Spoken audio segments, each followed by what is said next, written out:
Yep. I'd like to welcome you all to the first Politics in the Pub post-lockdown. It's good to see you out and about. Before we start, let's acknowledge that we're meeting on Aboriginal land, pay our respects to its traditional custodians, past, present and emerging, and remind ourselves that sovereignty was never ceded. Tonight, we are looking at issues around pandemic and the environmental crisis. We've got two speakers, Paddy Cullen, who's been an environmental and human rights activist for nearly 2 decades, and Elizabeth Hulm, who's Secretary of the Perth branch of the CPA. And as you know, it's the CPA that organises and hosts this event on a regular basis. I'm chairing, so I don't say too much, but I do want to just bring to our attention the most recent UN report about the pandemic published on the 6th of July. It's called Preventing the Next Pandemic. And what it does, it takes a whole Earth approach. It talks about a health approach that unites human, animal, and environmental health. And it argues in this document very convincingly. The science is clear, that if we keep exploiting wildlife and destroying our ecosystems, then we can expect to see a steady stream of these diseases jumping from animals to humans in the years ahead. It's the reality that our systems, social, economic, political, are interlinked, and what happens in one sphere is not kept in that sphere. It knocks on and it has effects on everything else. So we're talking about an interlocking system, and that's why we argue that we don't want climate change, we want system change. And with that, Paddy, are you happy kicking off? Yeah, I'll kick off. Yeah. I'll kick off. The floor's yours. All right, I might step out here Yeah, so you can see me better because I'm quite short. Is that on? Yep, I think so. Okay, I think it's on. Yeah. Yep.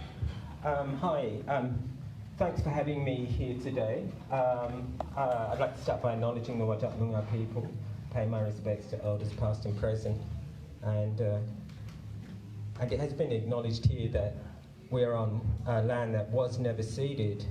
I'm going to talk today a little bit about my experiences with climate change, and I want to look at a few different things. We're going to have a little look at the science, a little look at some of my personal experiences, and then a little bit of the politics as well, and maybe what we need to do.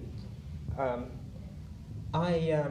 in a tug of war on Saturday too, and this is kind of a bit of a metaphor maybe for the talk, because I'm doing this with Extinction Rebellion, so we're going to have a group of very rich industrialists at one end with cigars and swagger and big gold coins. In the middle we've got the Prime Minister, Scott Morrison, or a likeness of him on wheels. And on the other side, we've got some scientists, we've got a firefighter, we've got a doctor, we've got some kids, and we're going to urge community members to join us and pull and pull and pull. And this is where we are at the moment. We've all got to pull together to make change. Now, we have seen some remarkable things from government when it comes to listening to scientists to do with COVID-19, but we haven't seen the same thing when it comes to climate change. And so we've all got to pull together. Now, I'm going to start with a science lesson. Who knows, here's a quiz for you since we're at a pub, who knows the name of the first person who discovered that carbon dioxide actually warms the planet? Well, anyone? It's okay, I only find out today myself. It was a woman, and her name was Eunice Foote, and she was a feminist as well and a scientist, an American. And she got a test tube of carbon dioxide, she got a test tube of ordinary air, she put a thermometer in each one, she put them both in the sun, And she then looked at the carbon dioxide and said, "Ha, that one is warmer than that one." This is in 1858. This is the same time when Darwin and Wallace were presenting their first paper to the Linnean Society in London on evolution. And the next year, Darwin brought out his book on the origin of the species. So she was way ahead of her time. She was a really smart woman. And the conclusion that she drew was that carbon dioxide determines, to a large degree, the temperature of the planet. So she kind of worked that out. And she said the atmosphere and the changes of gases work out the temperature of the planet. Now, so from then, other people started looking at her work and nodding and thinking, aha, that's interesting. And someone thought, well, I'm going to extrapolate this. What if we took out all the carbon dioxide out of the planet? What would happen to the temperature? And he was an English guy, and he thought, he did all this maths and calculations, and he came out with the fact that summer would be negative 15 degrees Celsius in London, and in winter it would be negative 30 degrees Celsius. So we do need a bit of carbon dioxide in the environment. But it was, I'm sorry if I'm boring you with too many scientific facts, but 1858 was also the year before the first American oil well started production. There you go. And it was in 1896, 2 years before this pub was established, I just found out, that a Swedish scientist, his first name was Svan, his second name I could pronounce, it's like Renius, I'm probably pronouncing it completely wrong. He realized that the gas and oil and coal and those fumes were making a difference already, and the temperature was changing. And then in 1958, there was a fantastic article written in the New York Times, and it just laid it all out, and it said, we're in trouble, and because fossil fuels are so cheap, we are in big trouble. I'm gonna leave the science there a bit now, and I'm gonna move on to some of my experiences with climate change. I just wanted to point out to the fact this science has been known for a long time, but it's not getting through. The message isn't getting through. I did a science degree at Murdoch Uni in biology, and one of my jobs, and when it really hit me that climate change was happening, I was actually working in Thailand at the time, and I was working on a gibbon rehabilitation project. I was the project manager, so we had all these gibbons that people had taken from the wild illegally, and we were training them to live back in the jungle again. And one day I woke up, and the sky was silver. It was absolutely silver. And the sun looked like the moon. There was just this white circle. And I thought, wow, there must be a major fire in the forest. So I was driving around this national park we were working, looking for the fire. And later in the day, I found out that the fire was actually happening in Borneo, a few countries away. And so we were in Thailand, and there was Malaysia, then there was a bit of sea, and then there's Borneo. So somewhere in Kalimantan, these fires were raging. This is 1998, and this smoke was coming right across. And I thought, this is just crazy. Later on, I went to visit some projects over in Borneo, and the fires were still going when I got there. And I went out with the fire crew, and we couldn't even get close to the fire. And it was just so hot and so big and so vast. And so that was my first sort of impression of climate change.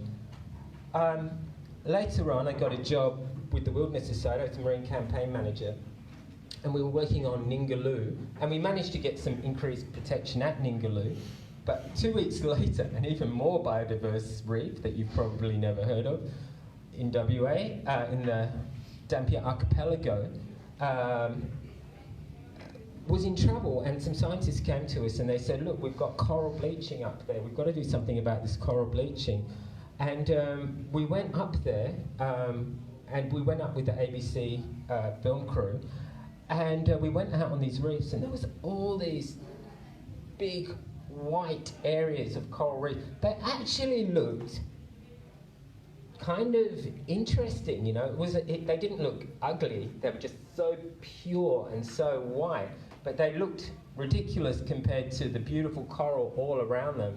And this is my first experience of coral bleaching, and I had read about what was happening in the Great Barrier Reef, but to see it is really, really, really hits you. That was about 2003, about 2003. No, 2004, sorry. Then after that, I worked for Oxfam, and I was changing from working with environmental campaigns to humanitarian campaigns. But climate change came up again and again and again, and eventually we started campaigning on it. And some of the people that I met gave us their stories of climate change. So I met Pacific Islanders, and I talked to them about, well, how's climate change affecting you? And they were saying, well, the coral reefs are dying. We've got seawater coming up into our aquifers, so it's really hard to grow any food because the ground is salty.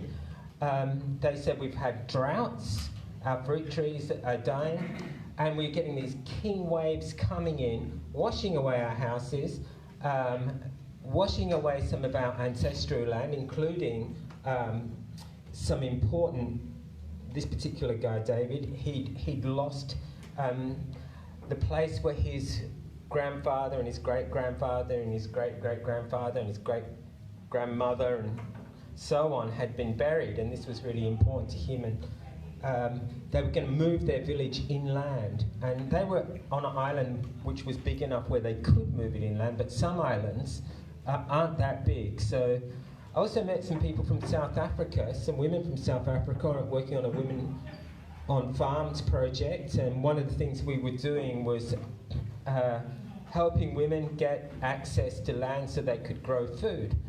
And this was a fantastic project, and it had a lot of success, but they were also suffering terrible drought. And right through Africa, we found that there was just shocking droughts happening. Sometimes up to 11 million people would be affected by drought at any one time.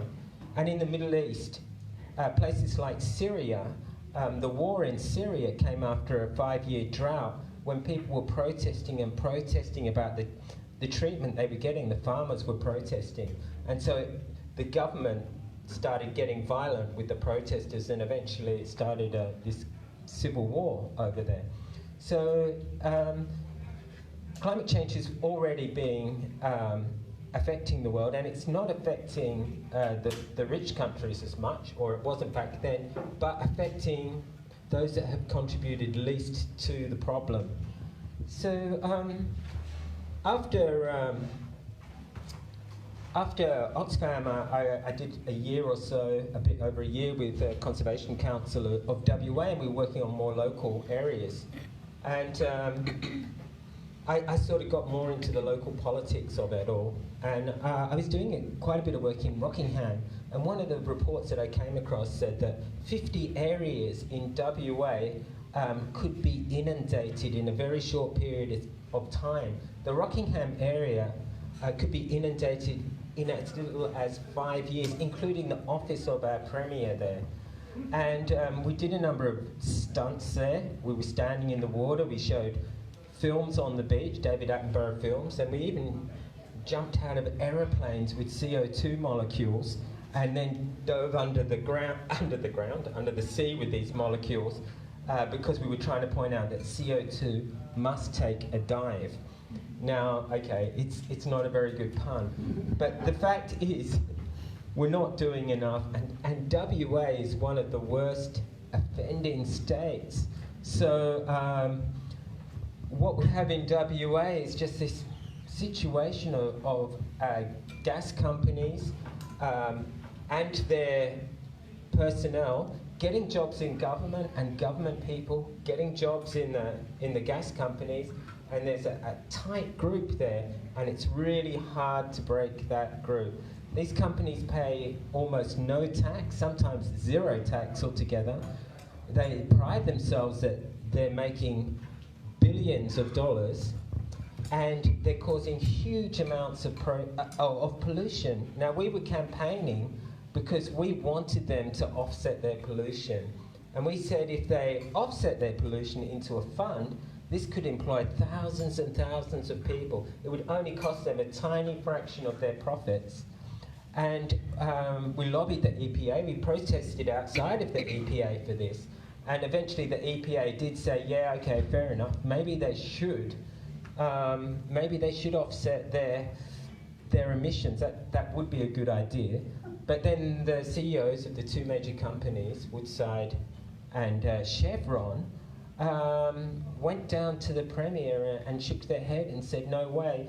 And our local newspaper, which also has some connections to mining, the Seven Media Group. Seven West Media, sorry. And connections to supplying equipment, they wouldn't have a bar of it either. So it was very hard to get the word out that, this is something that we really should be doing. Now we've seen these shocking fires around Australia too, and it just seems to be getting worse and worse each year. So what is it we can do? What is it we can do? Extinction Rebellion are saying that we basically need to get on the street, we need to get arrested, we need to put our bodies on the line because they're not listening to the scientists, and the only way we can make our point is to get arrested. And what they're saying is that in the past, when large groups have done this, whether it be suffragettes or whether it be people trying to get independence from colonies in India, the movement with Gandhi, or whether it's people trying to throw other regimes, the trick is to get as many people on the streets as possible and basically get arrested. So I don't know if people will do that. That's the thing. We are so complacent. We are so complacent. We do not see how bad this thing really is. We still have our politicians who say, we've signed this Paris Agreement. We're in line with the Paris Agreement. The Paris Agreement is actually, although they say they're going to reduce greenhouse gases from 1.5 to 2 degrees, if everybody did what the Paris Agreement said, the scientists say we've still got 3 or 4 degrees rise within the next 100 years. And they're talking about we need to ratchet it up, ratchet it up, ratchet it up. If you look at Australia's greenhouse gas emissions, they've been rising slightly over the last 7 years, and they're pretty even at the moment. But really, they should have been going down, down, down. And the IPCC says we need to reduce greenhouse gases by 7.6% a year. This last month has seen the hottest start to winter ever in Australia. And in WA, our rain is down 66%. You wonder what it will take to move politicians to do the right thing. You wonder what it will take to move these big, powerful industrial machines. I want to finish on a positive note. It's hard, I know. We're seeing the rise of Black Lives Matter. We're seeing the rise of children in schools coming up. We're seeing these issues become mainstream now. And eventually, it's got to filter through. It's got to filter through. The question is, we're on a fine timeline of 10 years. Will we be able to do it in time? A lot of countries now, New Zealand have just said zero emissions by 2050. A lot of other countries, over 1,000 jurisdictions around the world now, have said climate emergency, zero emissions by 2050. So other people are wanting to do this earlier. The technology is there. We're seeing all the big industrial, all the big investment houses around the world and banks now pushing more and more for green energy. But these companies are still powerful. So we're going to need everyone here. And I know the communists are some of the best people in the world. And I learned, and the unionists. And I learned this when I was doing the Close the Gap campaign with Oxfam. Because when we first had these little stickers and these petition to sign up, I went to the ALP conference, actually. And the only one people I could get to sign a petition to say we need to close the gap in Indigenous health and life expectancy were people from the unions. And they were right, dead set. And they spread that message. They spread that message through the ALP. And eventually it got up there. And so we really need that energy now from the Communist Party. We really need that energy from the unions. And if anyone can help us, and if anyone can get that message through to politics, it's you guys. And I know you will. And thanks very much for listening today.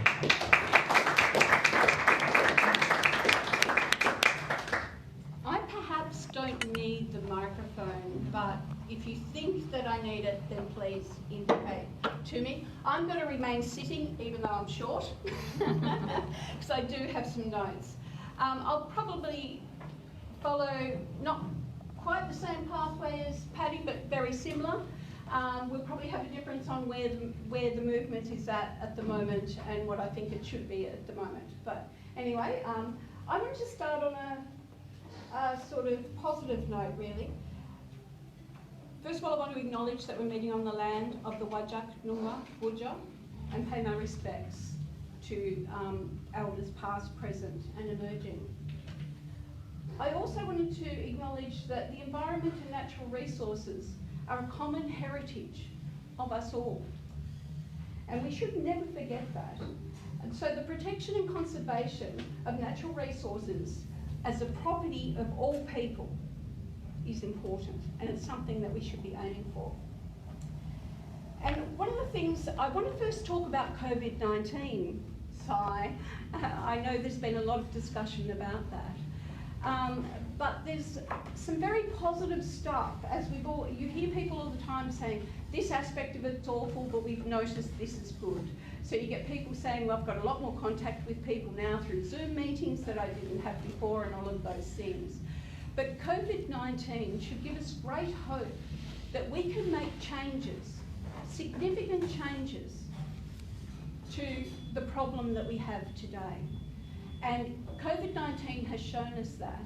And I think one of the problems with climate change is that you get a number of responses. So you get an individual response where somebody says, I'll put solar panels on my house and I'll do the recycling. That's all I can do, but that's my contribution.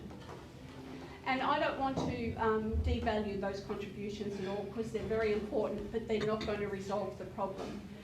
The second approach is a community approach, where I'm going to get together with half a dozen neighbours. We've got this community. We're all going to compost, and we're going to do all of these things, and we're going to share with one another. And that's our contribution to trying to stop the problem. And those are really positive things, but they are never going to solve the situation that we're in now. So I think sometimes the solutions are outside of us. We go, we can't do anything, we can't influence the government, we've got governments that don't take this seriously. But COVID-19 has shown, should have shown to all of us, that things can change very quickly. That the environment and the climate is very resilient if it's given a chance. Things can start to reverse. So we can actually do it. It is possible. And I think that's really important to know. The emission savings globally from COVID-19 in April was 17%. 17% drop in emissions globally. This is extremely important. By just what COVID-19 has forced us into, working from home, all of these things, have actually seen a significant drop in emissions. And one of the things that impressed me most was emissions from land transport. Land transport fell 36% That says a lot for me, and I'm going to come back to that towards the end of this talk, because I think it's something we need to remember. It's something that we can do, and it's something that we can push for. And I think having really realistic targets for how we can change things is going to be extremely important going forward. There was also drops in emissions from power generation and industry, but there was only a small increase in residential emissions. So we've got people working from home, but it didn't mean that they were using the same amount of power as when they were going into workplaces. And I'm sure all of us have seen in the cities, you know, you go out onto Hay Street now and look at all these multi-storey office complexes, and they'll be lit up with thousands of lights. The energy consumption is unbelievable. So it doesn't have to be that way. So we don't want to be forced into changing our ways through a pandemic. This is not the way to solve climate change, because there's been a lot of negatives involved with that as well. And we know the impact on workers in the hospitality industry and those sorts of things. We don't want to see those impacts on people. So there is negatives with this as well. So we don't want change, forced change, to come through pandemics and those sorts of things. What we need is a commitment to change to the way we do things. And of course, as the party, we think that is through socialism. We do not think there are answers through market. You know, this idea that emissions trading schemes and those sort of things to make a commodity out of pollution will solve the problem. I think that's very naive if anybody thinks that real change will be delivered in those ways. And we can see that there's no commitment from our government. They kept talking of snapback. What, snapback to the same emitting, producing system that we've been in? Do we really want to snap back to that? This opportunity has shown us it can be different. And I think, you know, we need to say, no, we don't want snapback. We want things to change again, but not back. Not a backward step to what it was before. And with the global financial crisis in 2008, there was an overall dip in emissions of 1.3%, a lot lower than it is now, but there was an overall drop in emissions. But by 2010, that had rebounded to a new all-time high. And that's what a snapback means. Now, the savings that have been made in land transport emissions, they are savings. Absolutely, they're savings. Because it's not like next month we're going to go, gee, we didn't do half a dozen trips in April. I better make up for that and do half a dozen trips now. No, that's not going to happen.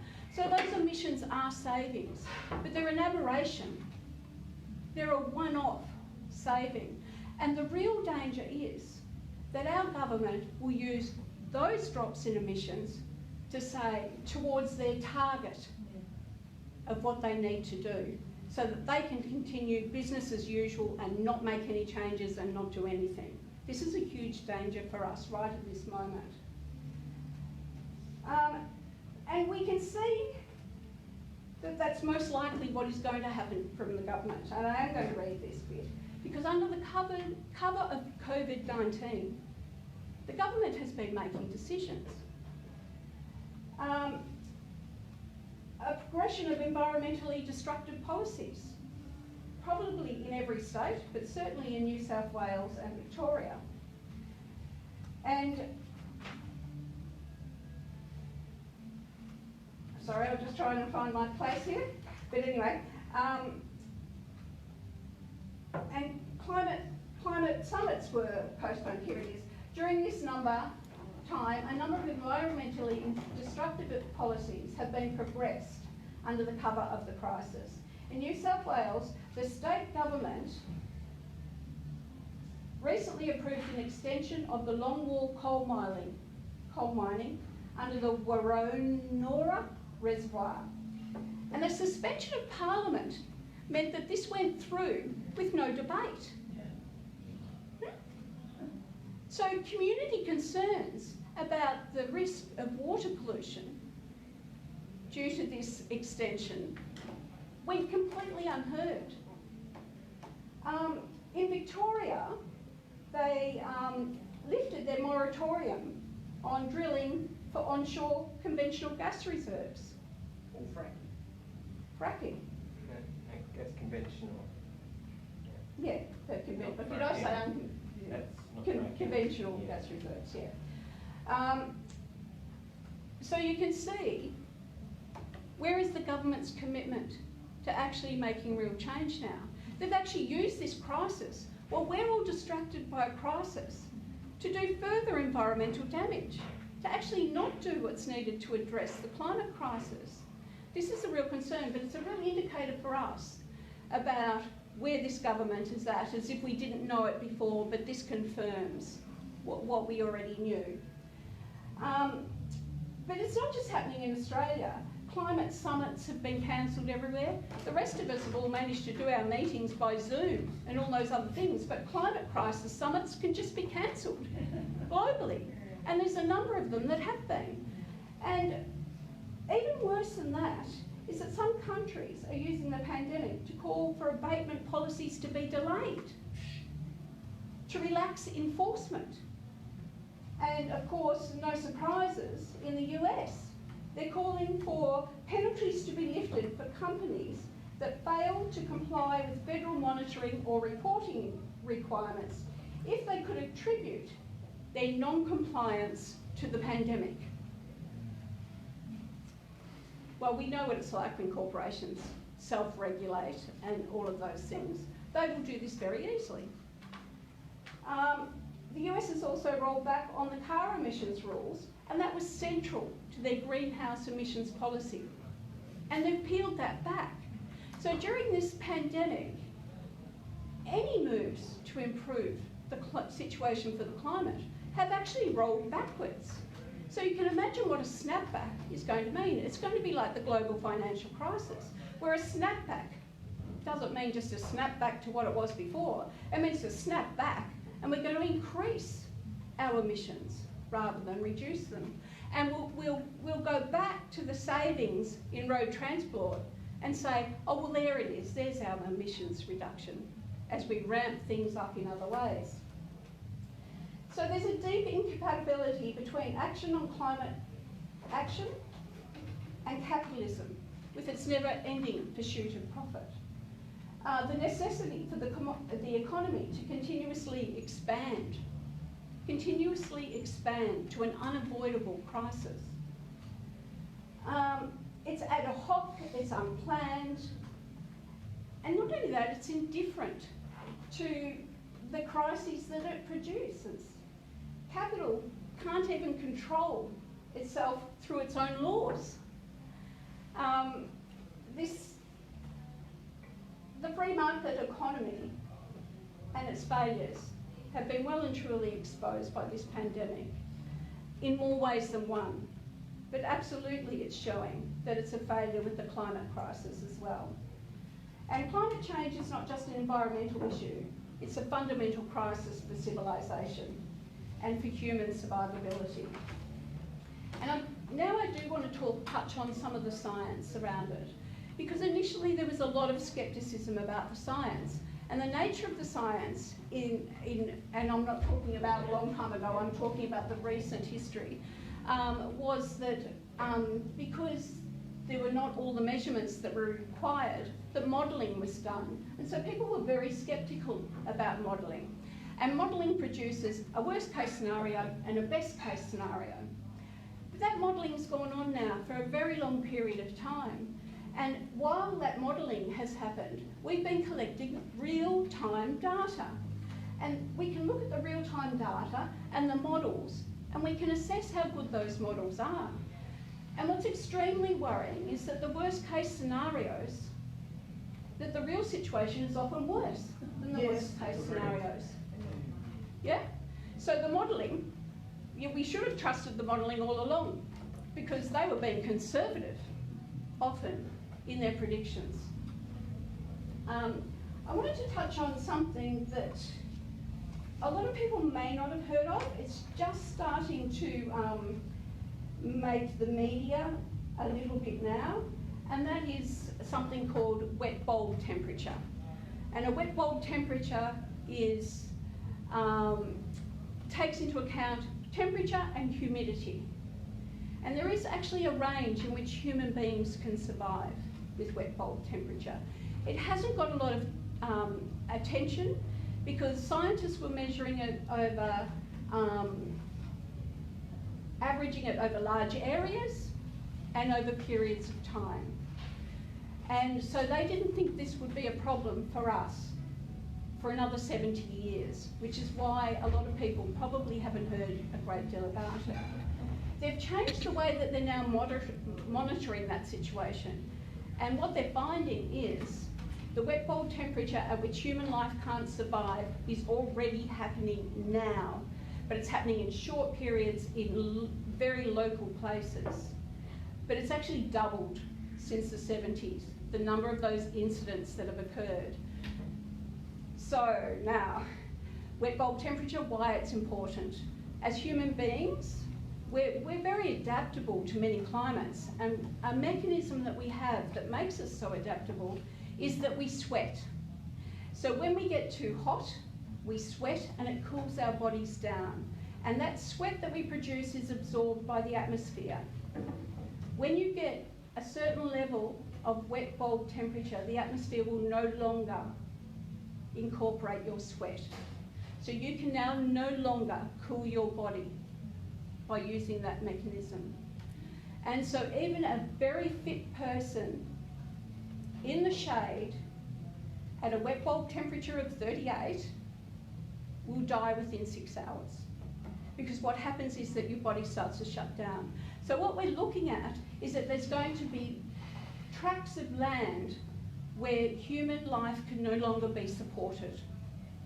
And some of those are very populated at the moment. So we're talking about places like Saudi Arabia, we're talking about places like Southeast Asia.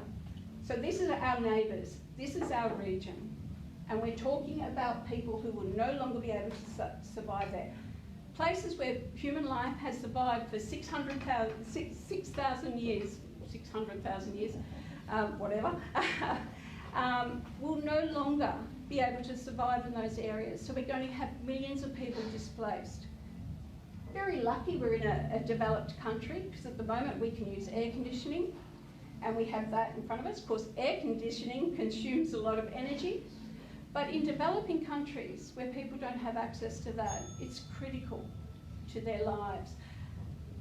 I'm not telling you this to scare you, but only to stress the point that we really are at a point of crisis. The things we thought were going to happen in the future are starting to happen now. So we really can't be complacent any longer.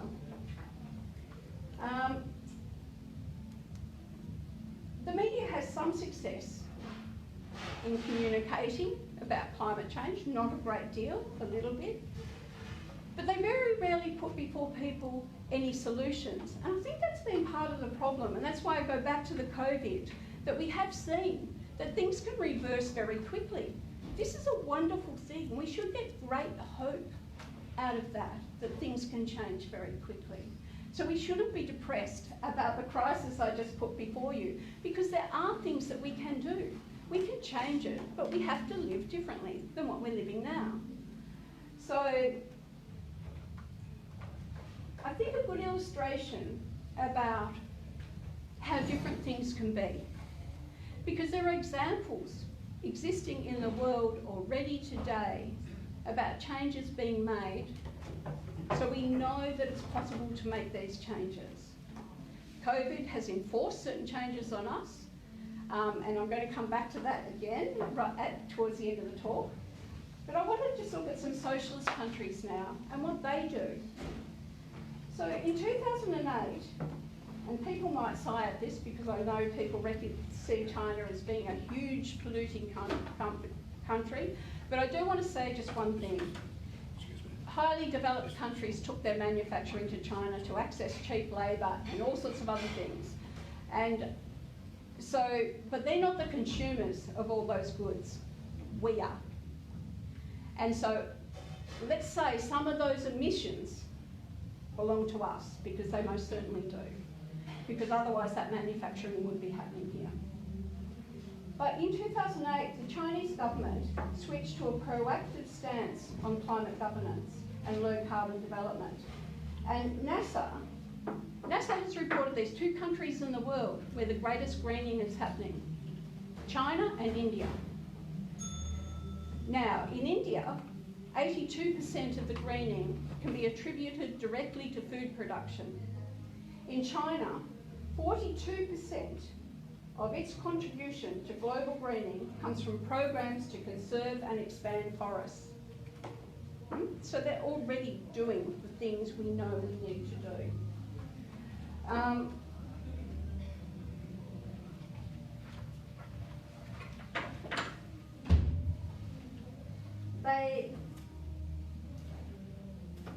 This program of conserving and expanding forests was developed in an effort to reduce the effects of soil erosion, air pollution, which of course is a big problem in China, and we hear about that all the time, and climate change. So they're now actively considering climate change and trying to do something about it. In 2013, China issued its national strategy for climate change adaptation and set goals of reducing vulnerability, strengthening, monitoring and raising public awareness. And efforts have been put in to adapting forestry, meteorological management, infrastructure and risk planning. And this planning is so important if we're going to do anything about climate change. China also supports the international community and a cooperative approach to tackling climate change. And it's also becoming the largest market in the world for renewable energy. And it's estimated that 1 in every 4 gigawatts of global renewable energy will be generated in China by the year 2040. Interestingly, our media, and more broadly, they'll say that China has an environmental authoritarianism approach. And that's in the sense that it centralises its authority and implements change necessary. It implements necessary change despite those measures being unpopular sometimes and costly. Well, if that's authoritarianism in response to climate change, in my way of thinking, bring it on. That's what we need. The free market is not going to deliver solutions that we need. Cuba, another example.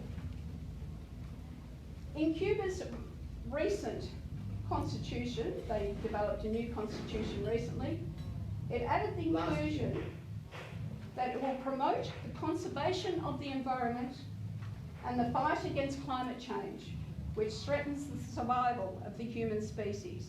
So that's part of their constitution. It's got an energy policy where the core concept is to rely less and less on hydrocarbons and to give greater space in the energy balance to renewable sources like solar, wind, tide and water. And the conservation system in Cuba starts at house level. House, farming, public.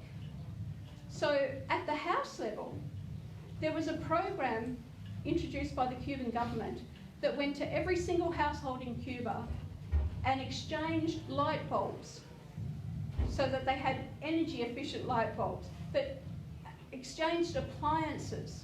So it removed appliances that were not energy efficient and replaced them with ones that were energy efficient. And that was a program, it was a number of years ago now, I think that was probably in 2006, 5, 6, somewhere around there, that they instituted that program. And so from the household to the big programs that are happening, and an example of a big program that's happening is like a wind park. And Cuba is a country that's threatened by hurricanes, so they've designed wind parks that can be dismantled in 3 hours. So you can pull down all your infrastructure in 3 hours and store it away so that when that hurricane hits, that's not damaged and it can be put back in place straight away afterwards. So this is the sort of thing that happens when you put people first and not profit. This is the sort of thing that happens when you have planning. rather than an ad hoc approach to what's happening. It really is different. You start to see a really different approach when you put people first. Another example in Cuba, and this is one I particularly like because Cuba started to really look at climate problems and environmental problems in the 1960s. So they're well ahead of where we are. So one example is in 1968, there was an area in Cuba where the original forests had been completely destroyed before the revolution. They were forests of mahogany and cedar and various exotic woods, and all that was left was a blank canvas with a few palm trees. And the people went to the government and said, we would like to reinstate our forests that existed there before. And the government came on board with that project. And within, I think it was 8 years, within 8 years, they had replanted a natural forest of 6 billion trees of cedar, ebony, and mahogany.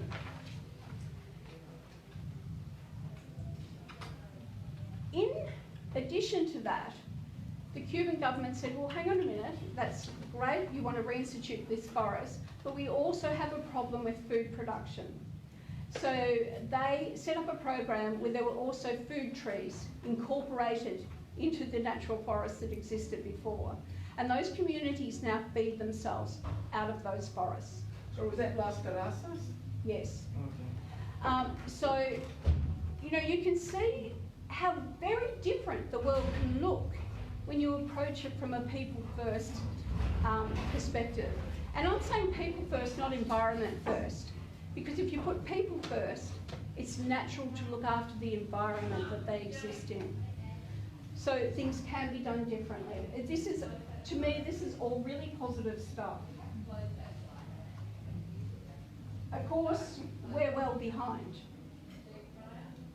Very much behind. And we can't even be sure it's going to happen at the end of this pandemic. We can't even be sure that it will happen in 5 years' time. Because our governments put profits before people. So what's needed? We can no longer afford to wait.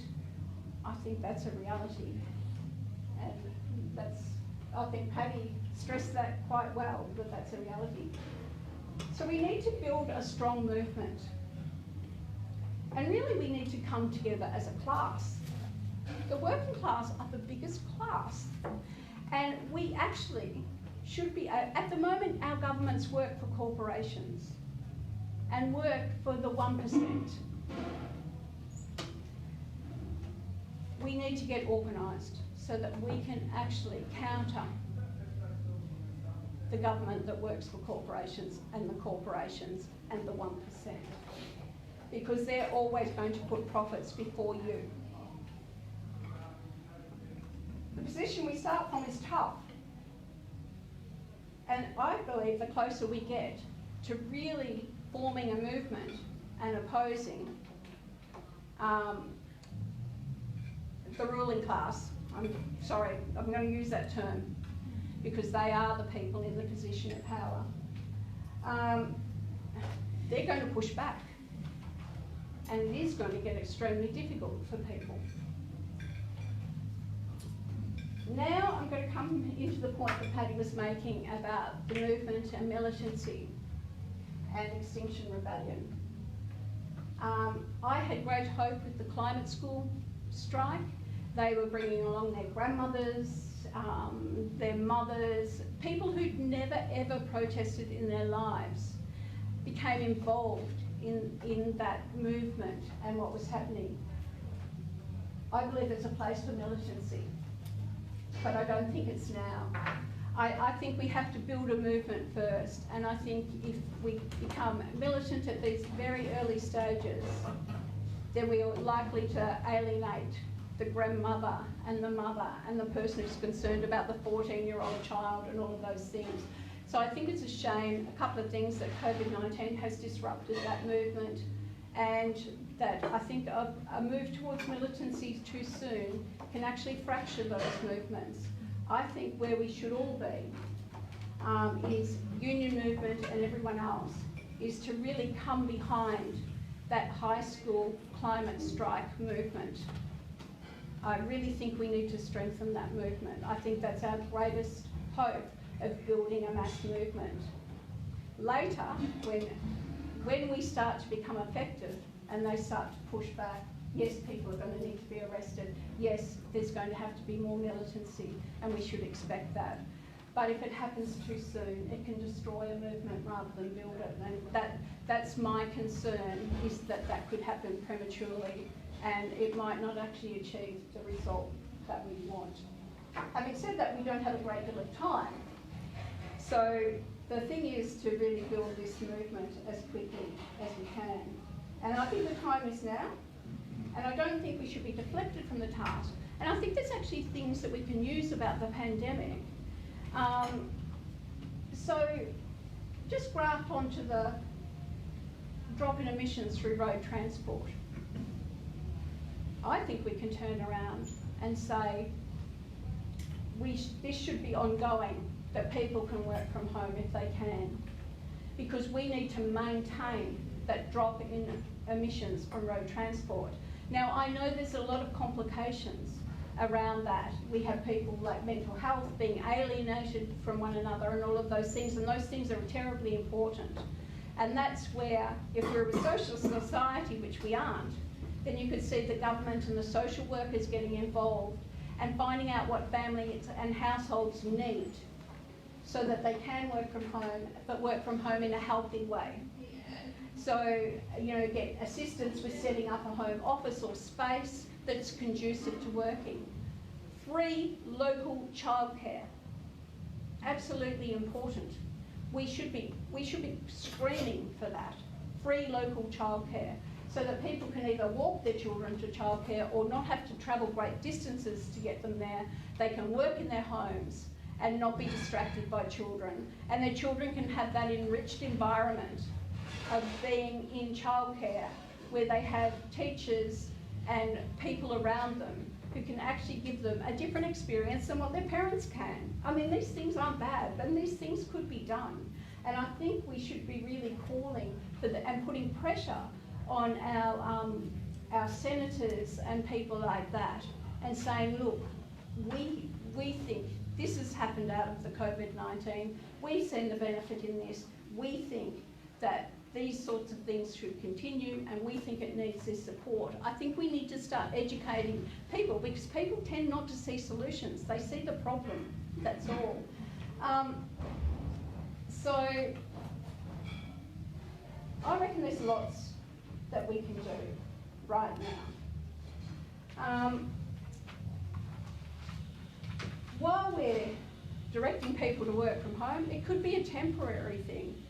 If we said that happens for the next 3 years, but during that 3 years, we're going to put together a really excellent public transport system. We're going to put the infrastructure in place for solar-powered electric transport. Solar-powered, not coal-powered electric transport. Solar-powered or wind-powered, or a combination of both. You could have stations that on the day there's wind, it can do wind, and on the day there's solar, it can do solar.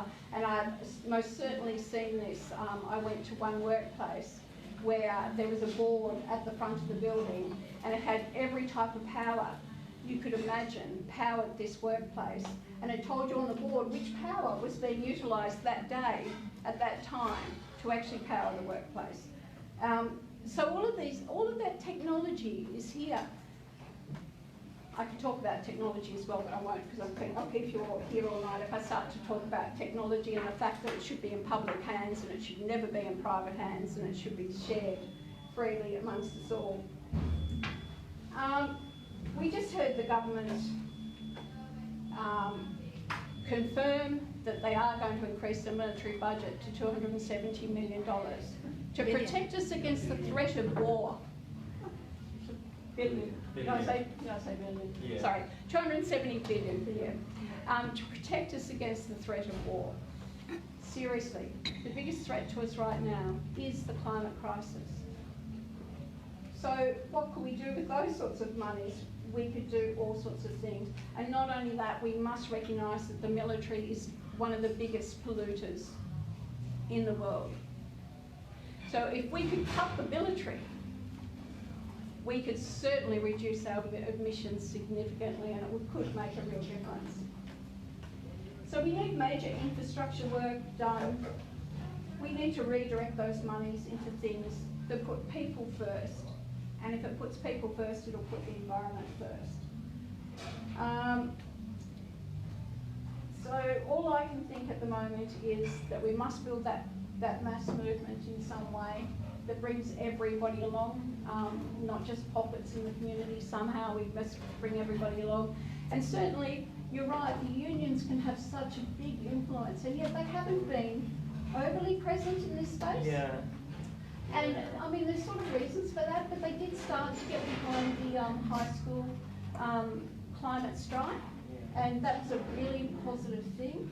And not only that, because they actually enhanced the demands of the high school climate strike, because they had never thought of it from the perspective of a worker.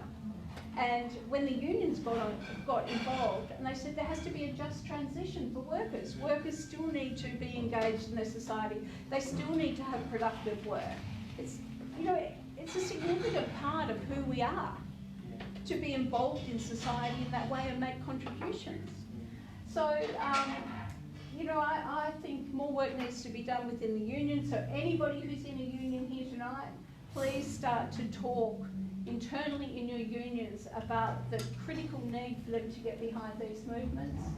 And let's hope that we can all come together, all the various groupings, because I think the time is now. I don't think we can wait 5 years even. So, yeah, thank you very much. Thank you very much.